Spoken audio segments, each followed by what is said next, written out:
Sometimes people get in arguments or upset over the most trivial things, and many people may take to Instagram, Facebook, or Twitter to express their thoughts or feelings. Well, that's exactly what Darren Henson did when he heard news about Stomp the Yard castmate Columbus Short's troubles back in 2014. We don't really know what triggered Henson exactly to call out Short, but we do know that the two went at it for at least a week long on Twitter. Some posts from Darren state, "Although people loved Stomp the Yard, it was a sore thumb for me. I got called the bad guy every day. Well, who's the bad guy now? Hashtag Columbus." Another tweet states, "Society no longer looks at the person. They look at the character you play and judge you from that. I was tagged the bad guy in hashtag STY. Hashtag wrong." Of course, Short responded to Henson, making accusations that Henson wanted to be him and tried to make light of Henson's shade, but Short went in. Some posts from Short state, "Listen, hashtag Nestle Snipes. At Mr. D Hen, you've wanted to be me for 7 years. Hashtag take a knee. And hashtag take off the makeup. Hashtag buy ×3. Short also posted, "I can see at Mr. D Hen faces right now. As the hashtag makeup drips, drip drip drops off his hashtag 9head. Hashtag co-star please get Skelter."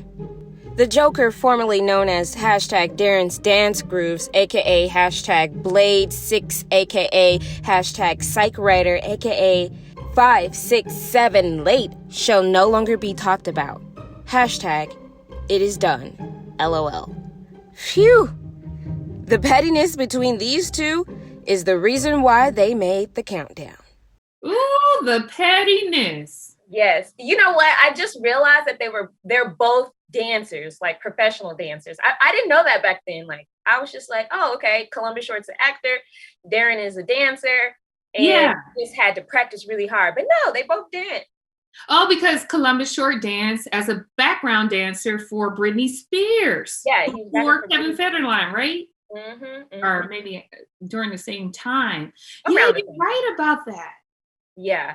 So, you know, I'm a big fan of Darren because he was on the Soul Food TV series. And you know I love that series, man. One of the best out there. So talented, that whole cast, you know? Yeah. But I can't believe they're that petty. Like, people are actually out here fleshing out. They're showing their, what's it called? Slip. They're showing their slip. Just nasty all over the place, honey. Listen, it was Darren's fault. He started it. Like, he didn't even have to say anything about what Columbus was going through, right? I know. See how people wait for your downfall? And they be like, I got you. I got you. You're not as good as you say you are. Sit your crab bucket butt down somewhere. It's like the leprechaun or Rumpelstiltskin jumping out, talking about, I stumped you. At 50 years old, the Real Housewives of Atlanta reality TV star Kenya Moore is the definition of villain in the most insidious way. The second black woman to win Miss America, Miss USA, has become known as one of the most ridiculous, catty women to twirl onto reality television. Before she gained that reputation, the Detroit-born beauty queen used her good looks to land gigs in some of hip-hop's biggest music videos, including Tupac's Temptations, Jay-Z and Jermaine Dupri's Money Ain't a Thing, and Nas' Street Dreams. She's also appeared as an actress in TV shows The Fresh Prince of Bel-Air, The Steve Harvey Show, and Girlfriends.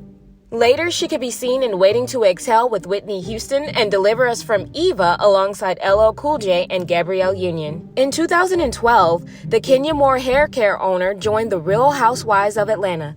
famously making her imprint by waging a war against fellow castmate Portia Williams that eventually turned physical and diving into a three-way ponderosa with entertainment lawyer Phaedra Parks and her troubled husband at the time, Apollo Nida. She was also a growing thorn in Nene Leakes' behind as she competed with the HBIC for OG status on the show. Interestingly enough, with all of Kenya's villainous shenanigans, it's not enough to keep the ratings intact. Man, she's a mess. She's like one of the most emotional stirring people I've ever seen on TV. Her and Candace from Real Housewives of Potomac really get under my skin because they are so unfair and they're just not balanced, you know? Yeah. You know what? Sometimes I'm like, I think Kenya is cool. And then I'm like, oh, nope, nope, never mind. Drop it. Ugh, she gets on my nerves. Yeah. It's the fact that she likes to taunt her enemies. She's always in their ear. She's the ultimate hater. Like, she's been hating on Portia forever, Portia Williams on the show. Like, the moment she met her, she was jealous and envious. And she did everything she could to sabotage the girl. How can you have so much envy in your heart? You could be just as fabulous. In the US, the FDA has only banned fewer than a dozen harmful chemicals, while places like Europe has banned more than 1,300 unsafe household products, which is why Jessica Alba founded the Honest Company in 2011.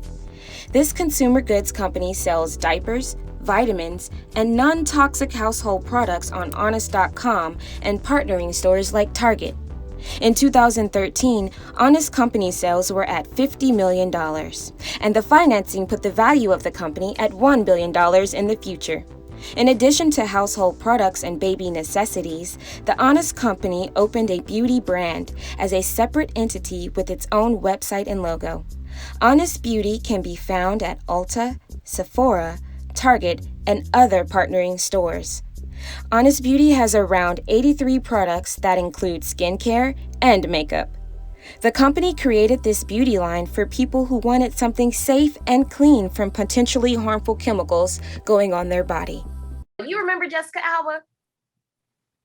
Slightly. No, I'm just playing. Of course I do. I remember her most from, The Honey, because she's an actress and she's also now a businesswoman. And at first I was like, man, what's going on with Jessica Alba? I remember because I saw the movie one day in a break room and I was like, what is she doing? And she has her own company that's making millions of dollars. So, if you're doing one thing and you got another business going on, then you're really, really out there working and hustling, making sure that you are building generational wealth. And that's what she's doing. You know what I'm saying? Like, and you know what? She's also, she lived in Texas. I'm not sure if she's from Texas, but she lived in Texas. So a lot of these people are coming from Texas. It's really crazy. I know the Texas people is out here winning. See, we're not all wacky or whatever y'all think about it. No, we're smart and we're determined to get these millions of dollars out here in the street. Don't exaggerate. Some of us from Texas are, girl. Not all of them. You know that. Yeah, well, Jessica decided to make her Honest Company when she started having a family. And she was just like, there's not that many products out here for us Americans that have natural, wholesome things to put on your skin and stuff. Organic, so that's how she started it. Most people love a good scream when searching for a decent scary movie, but I wouldn't say Slither delivered the jumping scares for me. 2006 Slither, written and directed by James Gunn, is a science fiction black comedy horror film that involves a town getting unwelcome guests for aliens when a meteorite incubating parasites crashes into a city in South Carolina. The slugs begin to leach and take over bodies within the town, and it's up to the local sheriffs to put an end to all the chaos. Now, be advised, this film is not for those with a weak stomach, as there's many occasions when something gross will definitely happen. So if you must eat, be prepared to have a good snack ruined. And that is why Slither is on the countdown. It's just gross. Now, Slither is an interesting movie, okay? Because it's just gross throughout it. You know, it has the drama, it has good actors in it. It's one of those, you know, movies that you know you're gonna go see, and it's just like a fun movie, like with your friends, family, or whatever, maybe a fun date or whatever like that. But this movie is just so nasty to watch, especially like when the things get inside them and stuff like that, and then maybe blowing up big. Like, who thought of that? Who thought to make this woman get like so huge? And you saw that on there. You just can't eat during the movie. You know, sometimes you want to have a snack and relax and laugh and be entertained, but you can't do that with this movie. And sometimes it's like it's so gross that you need a mint because you feel like you got some of it in your mouth while you're watching the movie, but you really didn't. I can't. Borilla Los Socios food truck may be new to the party, but its taste definitely makes up for the time. Founded in 2018 by Jose Pacheco, Borilla Los Socios provides soft and hard-shell tacos, burritos, tejuino, which is a sweet, sour, and salty delicious drink, molitas, and much more. But the true reason this food truck now turned brick-and-mortar restaurant made our list is because of the shredded beef queso taco and burrilla dipping broth combo. Burrilla is a type of soup or broth that has shredded beef, dried chilies, and other tasty ingredients inside to make this flavorful broth. You take your taco of choice, ours being that of the queso taco, dunk it into the steaming hot burrilla, and take a nice big bite, and I can promise you, a new food addiction will be born. Looking at all the wonderful menu options, my eyes may be bigger than my stomach. And if you do order a lot, be advised, the portions are of great size. Ooh, Lord. I don't know why we do these food countdowns. Usually when we do a show, I haven't had any food yet, you know, because I don't like to work on a full stomach because I don't want to get itis. So when we do these food shows, my mouth is watering. I'm like, oh my gosh, after this, after we record, I'm going out there, I'm gonna go get me some food. But then I think about, oh no, I'm supposed to be working out and losing this COVID weight. Yeah. Yeah, man. Like, I don't know why we do this too. So sometimes I eat, sometimes I don't. And today I didn't. And I'm just like, man, I could just, if I had a cup of that broth right now, you know, the broth ain't that bad, right? You just take a quick sip. Oh my God. That Gloria Los Socios is delicious. I also discovered it on Instagram, and the broth, it takes like 8 to 10 hours for them to make. And boy, you won't be disappointed because it's flavorful and they have little shreds of beef in there if you're into meat. So if you haven't tried Padilla, Yes. for sure, check it Yes, out. they definitely have all the queso you ever desire. And that's what I love when they're very, you know, what is it called? Generous? Yes, with their cheese. Mhm. Oh, I'm a big fan. Midsommar is a folk horror written and directed by Ari Aster. It's about a group of friends visiting their colleague's village in Sweden to celebrate the 9-day summer solstice festival, a tradition within the community. As the outsiders spend more time within the village, they soon realize their dangerous circumstances. Between the sacrificial suicide, sexual group rendezvous, incest, psychedelic drug taking, I couldn't really grasp anything fun about the overall story of the film, even though what I just said sounds interesting. Of course, there was thrilling moments for me, but that wasn't enough in my opinion to keep me invested. The opening of the movie was pretty heavy and set the tone for the rest of the film, with outlandish rituals thrown in for excitement. But for the most part, most scenes were drawn out way too long for my taste, and it was boring. And the movie wasn't even scary. William Jackson Harper's face captures my true feelings in the moment of watching Midsommar in theaters. Yep. That's exactly how I felt. I was sitting in them. Okay, first of all, let me just say that I watched this movie right when I got off of work, okay? And I'm still upset about it because I felt like I wasted my time. I thought I was going to be scared because I love scary movies. And I went alone. I sat in the back where I like to sit, had my popcorn, and then the more and more I watched it, I was just like, really? Is this what I'm watching right now? It was just, okay, it started off really heavy. The music was really intense and the scenes were drawn out. It was just long to me. And I had to look around the theater to see if anybody else was enjoying themselves because I was like, this is just, I can't. Are you serious? You know, and it wasn't scary. It was just like dramatic and just, you know, those folk rituals or, you know, those things that they do. I don't know. It was awkward. It was awkward. It was strange. And I didn't enjoy it. And Ari Aster, I always watch all of his films. Okay. I know that's crazy, right? I always watch all of his films and I never like any of them. But I feel like one day he's going to make something that I'm going to like. But I was highly disappointed. Next. Driving around the city in her spanking clean car, Mariah, a radio DJ, had a thing for cleanliness. She absolutely took pride in being pristine and neat. After a while, Mariah stopped at the store to pick up some snacks. When she started walking toward her car, a young gentleman dressed to the nines approached her. "Hi, how are you? I was wondering if you'd check out my music." "Sure," Mariah answered. He gave her a flash drive. She went home and listened and enjoyed what she heard. So she contacted the artist to let him know her thoughts. Those thoughts turned into a full-blown conversation. The artist gathered the courage to ask her out. She was hesitant, but he promised it would be lighthearted. A few days passed, and Mariah, who was supposed to meet the rapper at the coffee shop, received a call from the rapper to meet him at his house. The rapper was playing video games when she arrived. "Let me just finish this game and we can go," the rapper said. "Okay, that's fine. Can I use your restroom?" Mariah asked. "Yeah, it's right down the hall." As Mariah slowly tiptoed through the house, she was impressed by how clean the rapper appeared to be. She went into the restroom. Closing the door, she took a sigh of relief and walked to the toilet. The lid was down, something Mariah cringed at, but she figured she will live. Yeah, that was until she lifted the toilet lid and a big gruesome log of you-know-what floated on the surface of the bellowing toilet water.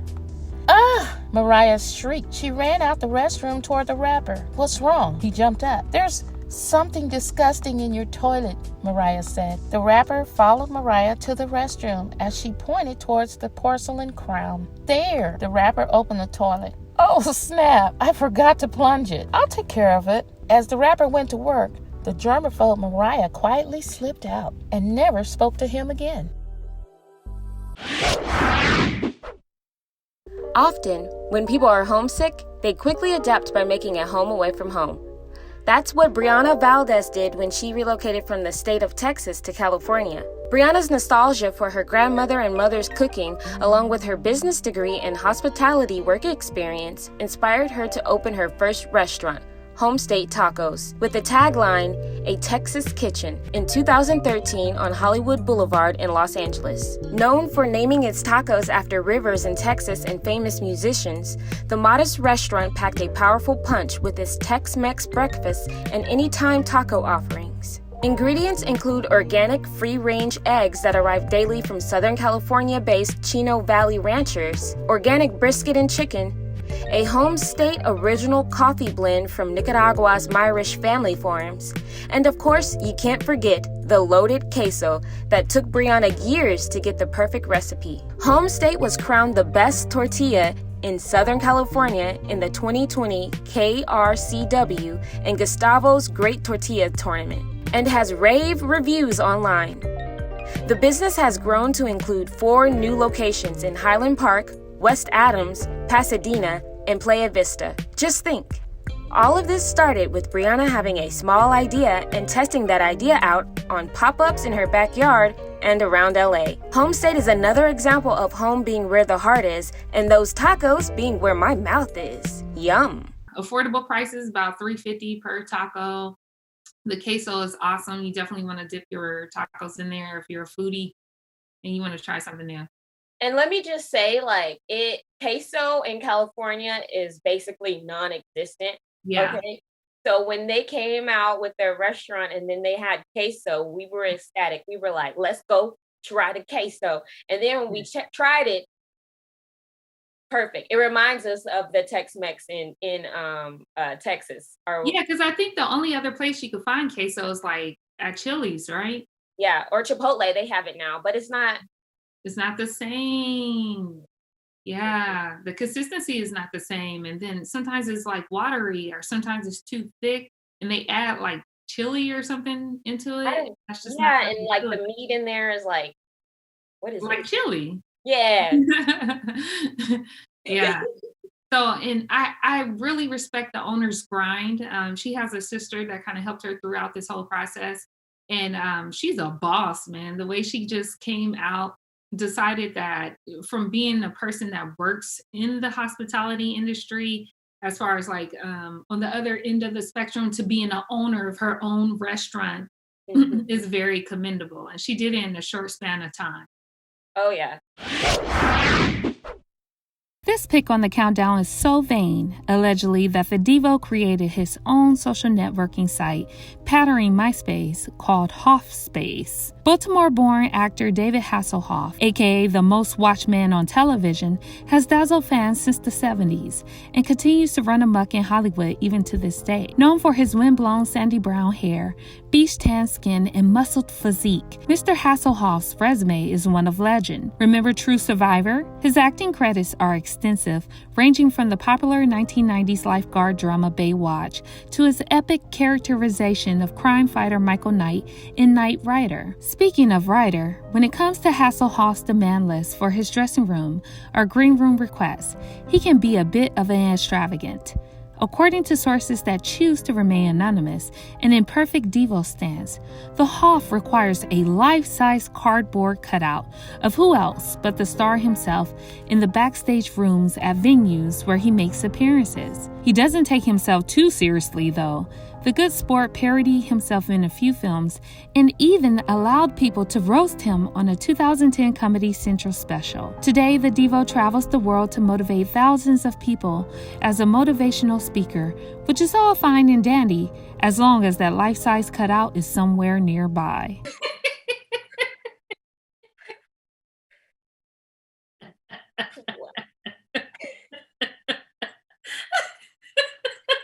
That is just hilarious.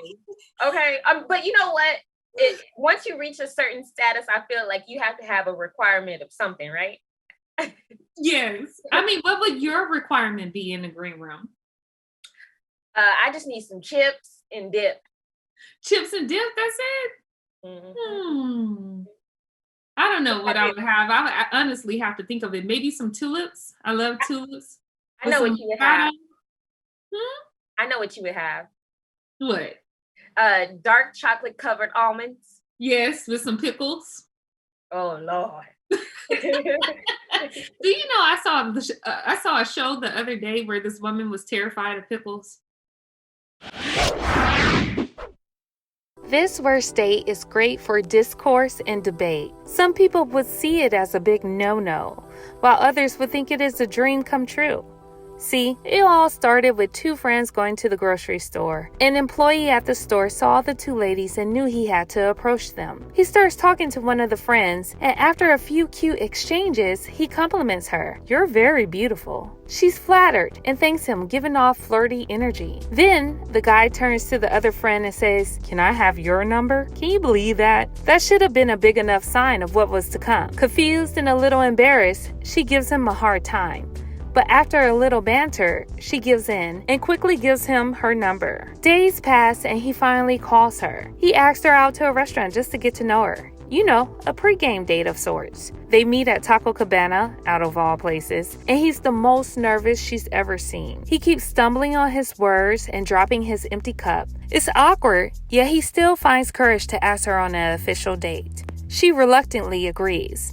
The next time they meet up, they're in a car driving through a neighborhood. She has no idea where they are going. The car stops in front of a house with several cars. "Where are we?" she asks. "Oh, just my people's house," he responds. He knocks and the door opens. Before they could even get fully in the house, someone yells out, "Finally, we get to meet your girlfriend." Girlfriend? She thinks. Hold up, I'm not his girlfriend. "Welcome to the family," another person says. She can feel her face turning red. What in the world did he tell these people, she wonders. She looks over at him, speechless. He tries to laugh it off. Don't scare the girl. She has to get used to y'all. All of these thoughts are churning in her head at once. I need to get out of here quick, she thinks. So I just wanted to bring her by so you guys can meet her, but we actually have plans tonight, he tells his family. Okay then, well, you lovebirds have an awesome date. We'll be planning a wedding and baby shower real soon. They leave the impromptu family date. As expected, she's big mad. Did you tell your family that I was your girlfriend? She angrily asks her date. He's acting like this is just a normal occurrence, she thinks. Yeah, kinda. But don't mind them.